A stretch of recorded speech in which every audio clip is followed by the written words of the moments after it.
Kenapa agama diajarkan al-jannatu takhta aqdamil ummahat? Surga itu berada di bawah telapak kaki ibu. Coba itu contohnya. Digendong bersusah payah, dari tadi itu hadir, kepanasan, tidak pulang. Untuk apa? Karena mau dengar dakwah. Dan mau dengar dakwah sayang juga sama anak.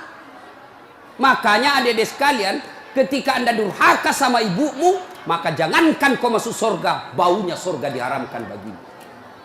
Dengar ini cewek-cewek, sopan sama cowoknya, kurang ngajar sama mamaknya. Kalau mamaknya yang kasih tahu, apa sih mama tahu, itu kan dulu. Sekalinya cowoknya aja, iya deh bang, terserah abang aja deh, saya ikut, mana yang baik. Dongo. Tahu dongo? Beleng-beleng. Tahu beleng-beleng? Itulah makanya. Adik-adik sekalian, kalian mau sukses, muliakan orang tuamu. Tidak perlulah kau kursus kiri kanan. Muliakan orang tuamu, Allah yang angkat derajatmu. Itu janji Allah. Biar kau sekolah tinggi-tinggi, tapi kau tidak hargai bapakmu, kau hina orang tuamu, bisa jadi kau dapat kerja, tapi kerjaan yang kau dapat makin jauhkan kau dari agama. Bisa jadi perusahaanmu lancar, tapi perusahaanmu justru menyeret kau masuk gampang neraka.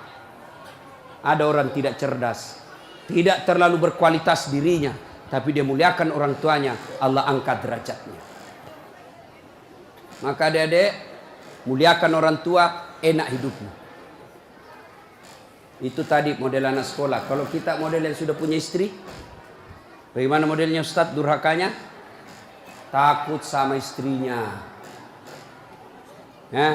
Dapat rezeki, suaminya bilang, bu, sudah lama kasihan ini nomor antrinya bapak, mau haji tidak dapat. Ini ada kasihan duit, bagaimana kalau kita kasih umroh dulu ibu, bapak kita kasih umroh dulu di kampung. Apa langsung dia bilang istrinya, apa? Bapakmu terus. Apa? Mamamu terus. Langsung dia bilang suaminya, sudah mipalek, terserah kau. Ada begitu di sini? Ada. Beleng-beleng. Apa kamu takut sama istrimu? Nawamu semua dia kau ambil semua. Jangan takut sama istri, Pak. Bapak tidak bakal bahagia dalam hidupmu kalau kau lebih takut sama istrimu untuk membahagiakan orang tuamu. Nah.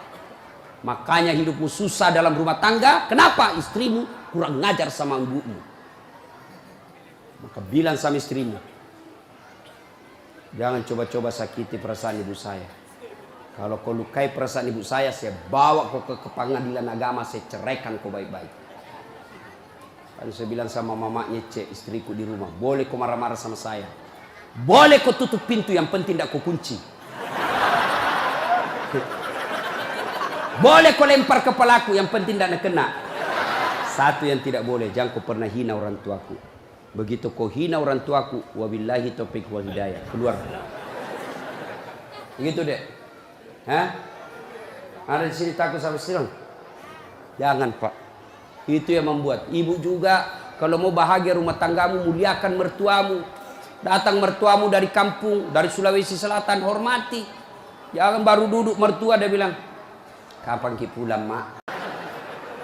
Bawa ini, kasihan itu orang tua kalau dari kampung, naik dari Parepare, turun di pelabuhan barang, bawa ayam 3 ekor, lepas di terminal 1, nah kejar lagi tuh, bawa pisang, bawa beras, bawa semua dia bawa, kasihan. Padahal anaknya sudah ada kerjanya di papan, dia bawakan itu.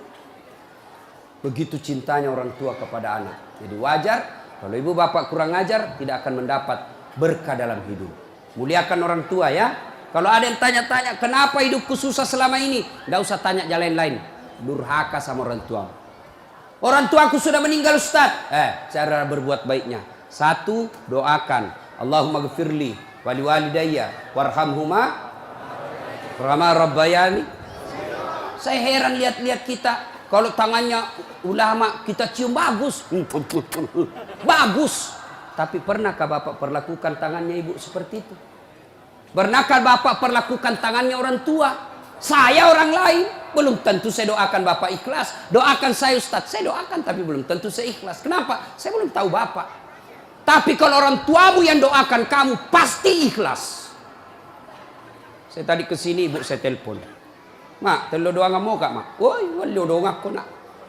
Saya tidak doakan diriku. Kau selalu kudoakan karena kau selalu jalan. Itu ibu. Kalau suami bu, jangan sampai ibu juga berdosa kepada orang tua gara-gara suami. Jangan sampai bapak-bapak berdosa hanya karena istri. Jangan sampai kalian yang masih kecil durhaka sama orang tuamu, maka hidupmu bakal susah. Muliakan orang tua. Doakan. Allahumma gfirli wali walidayya warhamhuma kama rabbayani shaghira. Sudah itu doa lagi. Ya Allah, ampuni dosanya orang tuaku kalau sudah meninggal. Terima amalnya, lipat gandakan kebaikannya, lapangkan alam kuburnya. Sudah itu saja. Ada rezeki, sedekah. Ada rezeki, sedekahkan. Saya mau terang kuburnya orang tuaku. Perbaiki sound sistemnya masjid. Terang itu kuburnya. Saya mau terang kuburnya orang tuaku. Kirim pembeli lampu. Kasih tahu panitia masjid. Mulai bulan depan saya yang bayar itu masjid lampunya. Jangan ambil uang celengan. Terang itu kuburnya orang tua. Dan demi Allah, tidak ada orang bangkrut gara-gara rajin sedekah. Ada yang bangkrut gara-gara sedekah? Mana buktinya? Makin sedekah makin kaya. Rahmat Mas'ud. Coba lihat. Orang datang itu, bos, membayar ke bos. Bos, baju sekolah bos. Bos, istriku melahirkan. Bos, terbakar anuku. Bantu. Tapi mana ada yang bangkrut kalau rajin sedekah? Tidak ada pak. Kenapa bapak ibu miskin? Karena selalu minta-minta. Berhenti minta-minta, Allah kasih kau kaya. Sedekah. Saya tidak bisa sedekah dengan duit, sedekah kau dengan tenagamu. Saya tidak bisa sedekah banyak-banyak, sedekah dengan apa? Lihat itu masjid. Oh, sudah kotor anunya. Apa namanya itu? Kudungnya. Putih bukan, coklat bukan, hitam bukan, kak diam nih. Sudah, bawa masjid satu kudung. Itu sedekah. Oh, masjid antara masjid dengan toilet jauh. Sedekah dengan sandal swallow. Nah, curi orang, enggak ada urusan. Itu sedekah. Kita lihat karpet, sudah jelek, sedekah dengan karpet. Insyaallah banyak pahala. Hari Jumat kita kirim air botol gelas ke sana. Air gelas ke sana, orang minum itu sedekah. Saya cuma bisa nasi bungkus 10 saya sumbang hari Jumat, itu sedekah. Allah tidak lihat banyaknya, yang penting ikhlas banyak daripada sedikit tidak ikhlas. Sedekah. Serius. Sudah sedikit tidak ikhlas lagi. Mending banyak ikhlas. Iya toh? Panasnya di. Nggak bisa konsentrasi sejenak. Lewat-lewat ketawa itu kak bos. Nah ibu bapak. Salah satu sunnah yang dianjurkan Nabi sholat jamaah. Nabi kumpul-kumpul sama sahabat. Ya, enggak apa-apa. Enggak usah kasih, enggak apa-apa, Pak. Sedikit lagi, 5 menit lagi. Menunggu orang masjid takwa. Ya. Nabi, saudara-saudara sekalian, kalian yang tetangga dengan masjid wajib datang berjamaah. Bertanya sahabat, mana tetangga masjid ya Rasul? Kanan masjid 40 rumah. Depan masjid 40 rumah. Belakang masjid 40 rumah. Belakang masjid 40 rumah. Itu tetangga masjid. Bubar. Tiba-tiba datang tunanetra.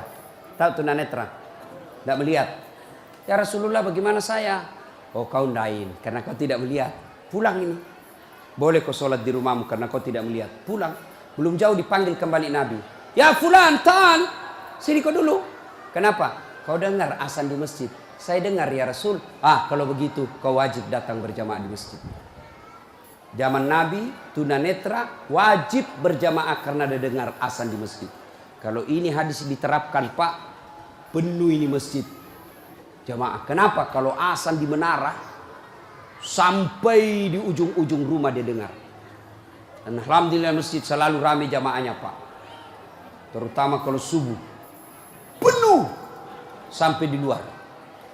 Tidak ada di dalam. Yang di dalam orang tua sudah pensiun. Kentara itu kalau subuh orang tua Pak. Bau minyak gosok baru kita masuk pintu. Minyak angin, minyak gosok, cap tawon. Tidak ada Bulgari. Orang tua semua di dalam masjid. Kenapa orang malas ke masjid? Satu, karena dia tidak lihat pahalanya. Coba kalau Pak Rahmat Mas'ud umumkan, siapa yang datang sholat berjamaah subuh dapat beras 50 kilo, pembeli pulsa 200.000. Jam 5 sholat subuh, jam 10 malam sudah pesan masjid sampai di luar. Kenapa? Karena dia lihat pahalanya. Yang kedua, kenapa orang malas ke masjid? Karena dia tidak tahu pahalanya. Dengar bapak-bapak ini, terutama kita yang sudah muka-muka sakaratil maut ini, yang sudah tua ya. Rajin-rajin ke masjid Pak. Berdoa mudah-mudahan Bapak lagi sujud ajal menjemput. Apa keutamaan berjamaah di masjid? Satu, kalau hujan, basah baju, atau kena debu melengket di badan, ke masjid, bajunya yang basah itu melindungi dia nanti di pada masa. Tahu mantel Pak? Hujan, kalau hujan pakai payung. Apa tujuan itu payung? Supaya Bapak tidak kena air. Supaya ibu tidak kena air kalau pakai baju mantel. Begitulah fungsinya baju yang basah. Ketika Bapak ke masjid dan gerimis, basah baju itu Bapak yang melindungi Bapak agar tidak disentuh api neraka. Sudah. Coba jangan juga salah paham. Teman-teman sudah dengar begini, hujan keras dia buka payungnya. Pergi di jalan, belen-belen namanya itu. Ya. Apalagi keutamaan berjamaah di masjid? Kata Nabi, kalau kau duduk dulu, lalu kau datang ke masjid, langkah-langkah kakimu adalah jihad fisabilillah. Melangkah kaki kanan, 1 pahala dicatat. Melangkah kaki kiri, gugur dosa kecil. Jadi kalau 300 rumah masjid, dari rumah tak dari masjid, 300 meter, kali 2, 600 meter. Berapa langkah kaki itu Bapak dapat? Apalagi kalau Bapak jalan begini. Berapa langkah kaki itu? Iya toh? Apalagi kalau Bapak keliling-keliling dulu ke kampung baru. Sampai di sini selesai orang sholat dong. Apalagi keutamaan berjamaah di masjid. Seluruh materi yang kita lewati, pagar, tembok, dinding, aspal, tumbuhan, semua jadi saksi. Dia akan berkata, ya Allah, jangan kau masukkan dia neraka, masukkan dia surga. Saya saksinya. Tanggal 26 November dia datang berjamaah masjid. Saya yang lihat. Itulah sebabnya kalau kita sholat jamaah, kalau kita datang ke masjid, setiap kita sholat sunnah di masjid, 2 rakaat pindah lagi. 2 rakaat pindah lagi. Supaya apa? Tambah banyak saksinya di akhirat kelak. Itulah sebabnya Nabi menganjurkan, kalau kau ke masjid, lain jalan waktu pergi, lain pula jalan waktu pulang. Ini amalkan Pak, amalkan, itu sunnah. Bapak datang masjid dari pintu sana, pulang dari pintu sana. Itu makin banyak saksi di akhirat. Yang keempat, lipat 27 kali. Artinya, sekali Bapak sholat di masjid, 27 kali sholat di rumah baru sama pahalanya. Apalagi, kalau di masjid ada disebut doa bersama. Mungkin di rumah Bapak susah sholat. Mungkin di rumah banyak godaan. Mungkin di rumah ibu bingung. Ini saya sudah tahiyat atau belum? Ini sudah 2 atau 3? Ini apa? Kalau di masjid aman. Tidak ada kecemasan seperti itu. Nah, itu datang ke masjid. Yang berikutnya, yang membuat orang malas ke masjid. Tadi, yang ketiga, manajemen masjid tidak bagus. Mana manajemen masjid yang tidak bagus? Selalu disimpan saldo kas. Jangan simpan saldo Pak. Dengar ini panitia masjid.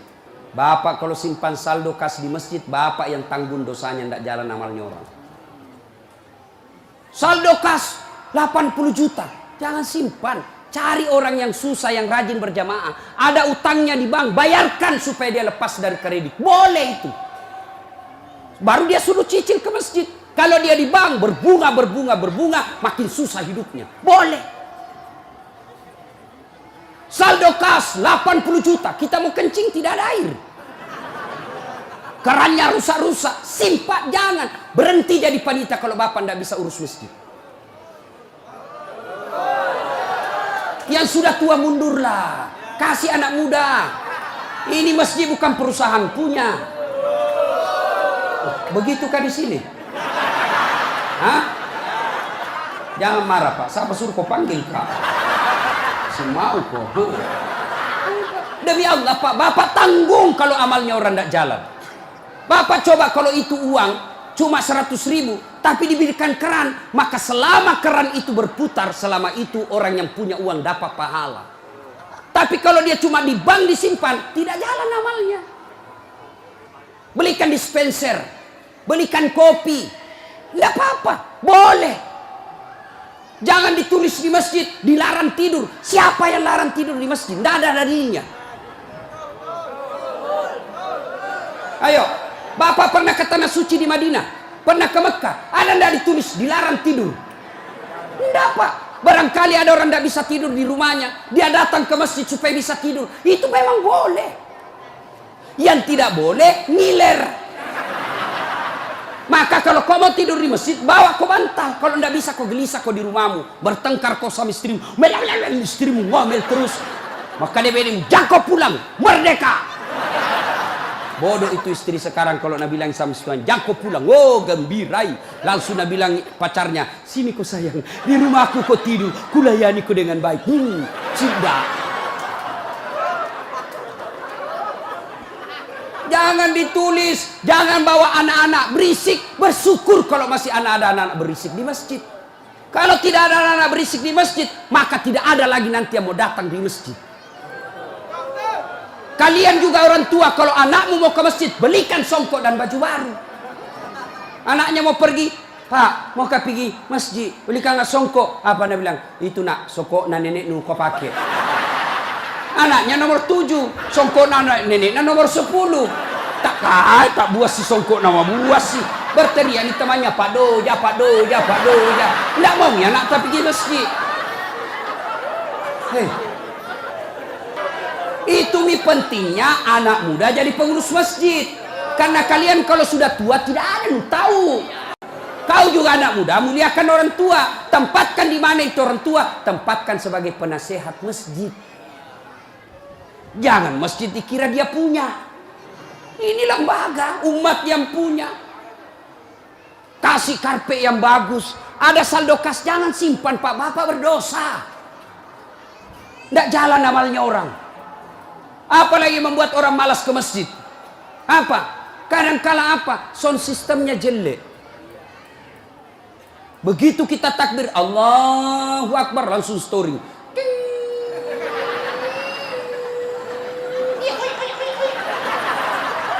Mau kita perbaiki, sudah makin takbir, terpaksa si tangan ki.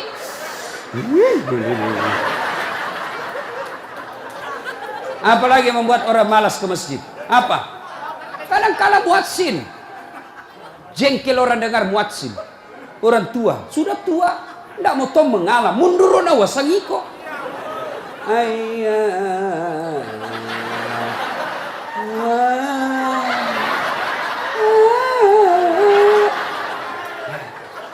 Namun dari iya siro tomato, iya siro. Ayo coba. Iya. Apalah yang membuat orang malas ke masjid? Kadang-kala penceramah. Kita di rumah sudah bertengkar istri. Di kantor mumet pikiran. Kita datanglah ke masjid dengar ceramah. Mudah-mudahan kita dapat pencerahan. Ini bukan pencerahan, nak kasih takut kita terus. Dibakar pantatmu. Ditusuk. Dia bilang tak boleh.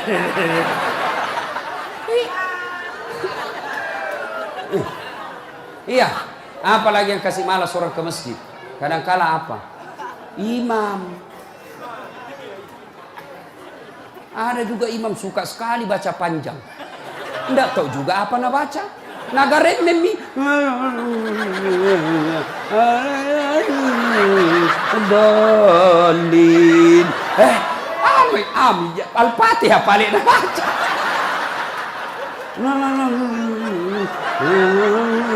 Dalin. Malam petoni tidak jelas. Makanya kata Nabi, kalau kau jadi imam, dengar ini Pak Imam. 1, baca kau yang ringkas. Kenapa? Karena jamaah kita di belakang macam-macam. Ada yang sudah tua tidak bisa lama berdiri. Ada anak muda yang baru datang, tidak senang yang lama-lama. Pulang di masjid, enak sembahyang di masjid. Ampun Pak Ustaz. Kenapa? Dia bilang itu masjid aliran sesat. Kenapa aliran sesat? Dari sembahyang subuh 3 rakaat. Bukan 3 rakaat, sujud tilawah nama itu dong. Makanya tuh imam sebelum kau takbir jelaskan dulu jamaahmu. Adik-adik, ini kita sujud tilawah. Sunnah malam Jumat membaca surah As-Sajadah. Pada rakaat kesekian kita harus sujud. Nah, ini bukan 3 rakaat, tapi karena Allah perintah ayat itu dibaca sujud. Jelaskan. Yang sunnah, wih, giliran apa ini? Kenapa 3 rakaat? Enggak, kau yang dongo.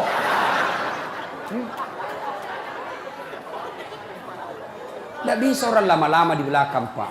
Mungkin ada orang mati yang ya karena dia tobat usia senja, tidak bisa lama kasih berdiri. Batena musessa, nak naik lagi kepalanya, belum bisa selesai. Nah ulah, malampir jatuh lagi, naik udah lagi. Ada barangkali di dalam jamaah Satpol PP yang pakai sepatu baru, lama ku baca, nah lupa simpan baik-baik sepatunya, pasti dia hilang di sepatu. Bapak imam sesat, maka pasti dia tidak khusyuk. Ada barangkali juga ibu-ibu yang sekali kentut sudah makan pete.